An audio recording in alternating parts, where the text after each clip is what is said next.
Jérémie chapitre 16. La parole de l'Éternel me fut adressée, en ces mots. Tu ne prendras point de femme, et tu n'auras dans ce lieu ni fils ni fille. Car ainsi parle l'Éternel sur les fils et les filles qui naîtront en ce lieu, sur leurs mères qui les auront enfantés, et sur leurs pères qui les auront engendrés dans ce pays. Ils mourront consumés par la maladie, on ne leur donnera ni larmes ni sépulture, ils seront comme du fumier sur la terre, ils périront par l'épée et par la famine, et leurs cadavres serviront de pâture aux oiseaux du ciel et aux bêtes de la terre. Car ainsi parle l'Éternel, n'entre pas dans une maison de deuil, n'y va pas pleurer, te lamenter avec eux, car j'ai retiré à ce peuple ma paix, dit l'Éternel, ma bonté et ma miséricorde. Grands et petits mourront dans ce pays, on ne leur donnera point de sépulture, on ne les pleurera point, on ne se fera point d'incision, et l'on ne se rasera pas pour eux. On ne rompra pas le pain dans le deuil pour consoler quelqu'un au sujet d'un mort, et l'on n'offrira pas la coupe de consolation pour un père ou pour une mère. N'entre pas non plus dans une maison de festin, pour t'asseoir avec eux, pour manger et pour boire.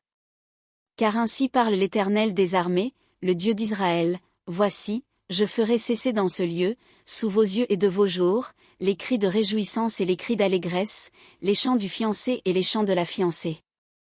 Lorsque tu annonceras à ce peuple toutes ces choses, ils te diront, pourquoi l'Éternel nous menace-t-il de tous ces grands malheurs? Quelle est notre iniquité? Quel péché avons-nous commis contre l'Éternel, notre Dieu? Alors tu leur répondras, vos pères m'ont abandonné, dit l'Éternel, ils sont allés après d'autres dieux, ils les ont servis et se sont prosternés devant eux, ils m'ont abandonné, et n'ont point observé ma loi. Et vous, vous avez fait le mal plus encore que vos pères, et voici, vous suivez chacun les penchants de votre mauvais cœur, pour ne point m'écouter.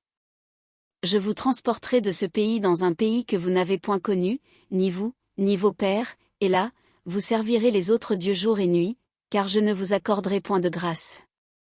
C'est pourquoi voici, les jours viennent, dit l'Éternel, où l'on ne dira plus, l'Éternel est vivant, lui qui a fait monter du pays d'Égypte les enfants d'Israël. Mais on dira, l'Éternel est vivant, lui qui a fait monter les enfants d'Israël du pays du septentrion et de tous les pays où il les avait chassés. Je les ramènerai dans leur pays, que j'avais donné à leur père. Voici, j'envoie une multitude de pêcheurs, dit l'Éternel, et ils les pêcheront, et après cela j'enverrai une multitude de chasseurs, et ils les chasseront de toutes les montagnes et de toutes les collines, et des fentes des rochers. Car mes yeux sont attentifs à toutes leurs voies, elles ne sont point cachées devant ma face, et leur iniquité ne se dérobe point à mes regards. Je leur donnerai d'abord le double salaire de leur iniquité et de leur péché, parce qu'ils ont profané mon pays, parce qu'ils ont rempli mon héritage des cadavres de leurs idoles et de leurs abominations. Éternel, ma force et mon appui, mon refuge au jour de la détresse. Les nations viendront à toi des extrémités de la terre, et elles diront, nos pères n'ont hérité que le mensonge, de vaines idoles, qui ne servent à rien. L'homme peut-il se faire des dieux, qui ne sont pas des dieux? C'est pourquoi voici, je leur fais connaître, cette fois, je leur fais connaître ma puissance et ma force, et ils sauront que mon nom est l'Éternel.